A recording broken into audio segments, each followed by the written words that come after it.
तो सबसे पहले समझते हैं कि स्ट्रेस और मेटाबॉलिक सिंड्रोम एक्स का क्या कनेक्शन है। जब भी कोई व्यक्ति स्ट्रेस में रहता है, जो आजकल सभी कोई स्ट्रेस में है, आप कोई स्टूडेंट को पूछो तो उसे स्ट्रेस है, किसी को जॉब नहीं मिली है तो नहीं मिलने का स्ट्रेस है, किसी को जॉब मिली है तो जॉब में स्ट्रेस का एक्सपीरियंस है, अगर बच्चे हैं तो उनकी एग्ज़ाम में कैसा रिजल्ट आया है उसका पेरेंट्स को स्ट्रेस है, अगर आप रिटायर्ड है तो रिटायर्ड के बाद कैसे मैं हेल्थ और फाइनेंस को अच्छा रखूँगा उसका स्ट्रेस है। तो हर व्यक्ति स्ट्रेस एक्सपीरियंस करता है। स्ट्रेस हमारे जीवन का अविभाज्य अंग बन चुका है और स्ट्रेस का असर हमारी मेटाबॉलिज्म के ऊपर होता है। जब भी हम स्ट्रेस में रहते हैं तो हमारी बायोकेमिस्ट्री चेंज होती है। Our body secrete certain special chemicals जैसे कि कॉर्टिजोल। कॉर्टिजोल ज़्यादा सीक्रेट होने से एनर्जी लेवल तभी तो ज़्यादा लगती है, मगर हमारी ब्लड ग्लूकोज की मेटाबॉलिज्म डिस्टर्ब है और हमारा इंसुलिन यूज़ करने की कैपेसिटी भी डिस्टर्ब होती है। यानी कि हमारी जो ब्लड शुगर है वो जल्दी से बढ़ सकती है क्योंकि इंसुलिन है मगर इंसुलिन यूज़ करने की कैपेसिटी डिस्टर्ब हो चुकी है। So that is not good for metabolic syndrome x. जब भी आपका स्ट्रेस लेवल बढ़ता है तो कोलेस्ट्रॉल मेटाबॉलिज्म भी डिस्टर्ब होती है, जिसकी वजह से एचडीएल कम होता है, एलडीएल और ट्राइग्लिसराइड्स बढ़ता है। ऐसा कहा जाता है कि फैट मेटाबॉलिज्म भी डिस्टर्ब होता है। आपका लिवर में जो फैट मेटाबॉलिज्म होता है, फैट बर्निंग कैपेसिटी होती है, that gets disturb. So sometimes stress becomes a cause of abdominal obesity.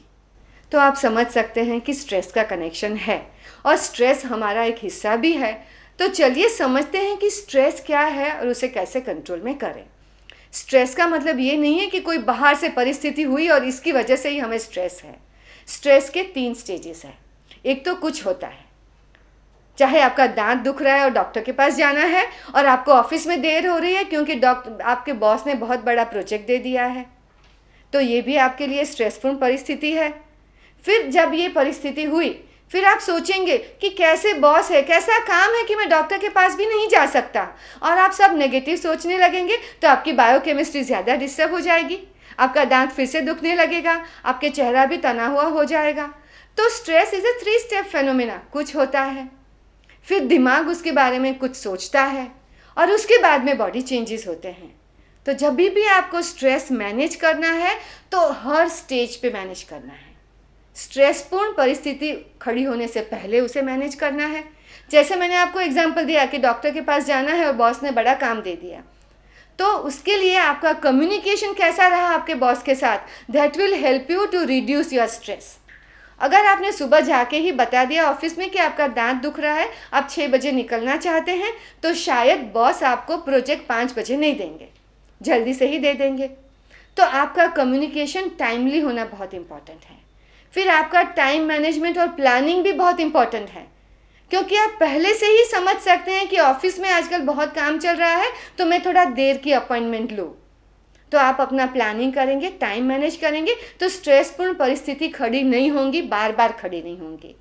फिर दूसरी बात है स्ट्रेस में हमारा कम्युनिकेशन की स्ट्रेटजी। जब भी हम स्ट्रेसफुल लैंग्वेज में बात करते हैं, ज़्यादा शुड यूज़ करते हैं, ज़्यादा शुड नॉट यूज़ करते हैं, ज़्यादा यही सोचते रहते हैं कि क्यों हुआ, तो हमारा स्ट्रेस बढ़ेगा। उसकी जगह में हम अपनी लैंग्वेज में ज़्यादा कुड यूज़ करें, ज़्यादा फ्लेक्सिबिलिटी रखें और अपना प्लानिंग ठीक से करें, और वाई की जगह क्यों हुआ उसकी जगह अब मैं क्या कर सकता हूँ उसके बारे में सोचें, तो स्ट्रेस ज़रूर कम होगा। तो स्ट्रेस और कम्युनिकेशन का काफ़ी संबंध है और अपने अच्छे कम्युनिकेशन से आप अपना स्ट्रेस कम कर सकते हैं। फिर स्ट्रेस कम करने के लिए अपना नॉलेज बढ़ाना भी इम्पॉर्टेंट है।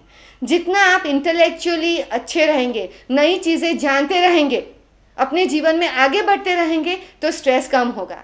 अगर कोई प्रोजेक्ट हाथ में आया मगर उसके बारे में आपको जानकारी नहीं है, आपने अपना नॉलेज लेवल बढ़ाया नहीं है, तो आपको स्ट्रेस बढ़ेगा। तो मैंने बताया ना आपको कि स्ट्रेसफुल परिस्थिति आने से पहले आप अपना स्ट्रेस कम कर सकते हैं। तो जैसे आप स्ट्रेसफुल परिस्थिति आने से पहले कुछ कर सकते हैं, वैसे ही अगर कुछ हुआ है तो अपने मन में उसका क्या इंटरप्रिटेशन आपका हो रहा है वो भी देखना सीखिए। अगर आपका माइंड नेगेटिव इंटरप्रिटेशन करता है तो आपको स्ट्रेस बढ़ेगा। उससे अच्छा है कि आप देख लीजिए कि क्या हुआ है, उसमें क्या सही है क्या गलत है, समझ लीजिए और बाद में ही तय करिए कि ये अच्छा है या बुरा है। हम ज़्यादातर ये बुरा है ऐसा ही मान लेते हैं और फिर ऑटोमेटिकली हमारी बायोकेमिस्ट्री ज़्यादा नेगेटिव हो जाती है। तो हर दम आपका मन क्या सोच रहा है वो बहुत ही इम्पॉर्टेंट है और उसकी तरफ आज से ध्यान देना शुरू कर दीजिए। और तीसरी बात है बॉडी चेंजेस की, because stress is a 3 step phenomena. कुछ होता है, माइंड कुछ सोचता है एंड देन बॉडी चेंजेस होते हैं। जितना हम स्वस्थ रहेंगे, अच्छा खाएंगे, रेगुलर एक्सरसाइज करेंगे, फिर अपना टाइम मैनेज करेंगे, उतना हमारी बॉडी में पॉजिटिव बायोकेमिकल चेंजेस होंगे, हमारा स्वास्थ्य अच्छा होगा। अगर हमें ब्लड प्रेशर है और ब्लड प्रेशर कंट्रोल रखा है, अगर हमारा वेट ज़्यादा है और हमने उसके बारे में ख्याल किया है, तो as you keep your body healthy, your ability to manage stress gets better and better. तो ये स्ट्रेस के 3 स्टेजेस के बारे में ज़रूर ख्याल करिए, अपनी लाइफस्टाइल को भी मैनेज करें, बिकॉज जितनी भी आपकी लाइफस्टाइल इरेगुलर है उतना आपको मेटाबॉलिक सिंड्रोम एक्स होने के चांसेस बहुत ही बढ़ेंगे। उसका मतलब ये नहीं कि आज ही आप अपनी लाइफस्टाइल 100% चेंज कर सकते हैं, ये नहीं मैं कह रही हूँ, मगर आप इन्फॉर्मेशन लीजिए और रोज़ एक पॉजिटिव हैबिट भी अपनी लाइफ में ले जाइए, बिकॉज हैबिट्स आर इम्पॉर्टेंट। जैसे आपकी नेगेटिव हैबिट्स आपको बुरा स्वास्थ्य देती है, वैसे ही पॉजिटिव हैबिट्स अच्छा स्वास्थ्य देंगी। अगर आप पॉजिटिव हैबिट्स बनाएंगे कि आप ज़्यादा सब्जी खाएंगे, ज़्यादा फल खाएंगे, जंक फूड कम खाएंगे, तो ऑटोमेटिकली ही आपका स्वास्थ्य अच्छा होगा कि नहीं? ज़रूर होगा।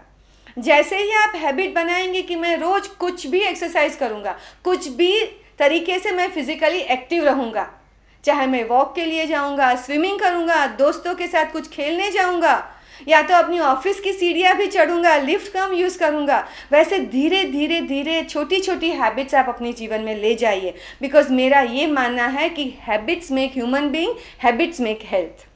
तो आज से आप अपनी पॉजिटिव हेल्थ हैबिट्स की तरफ ध्यान दीजिए, अपना स्ट्रेस लेवल कम करिए और अपने मेटाबॉलिक सिंड्रोम एक्स होने के चांसेस कम करिए। और अगर आपको मेटाबॉलिक सिंड्रोम एक्स है और ये सब ख्याल रखना शुरू करेंगे, you can reverse your metabolic syndrome.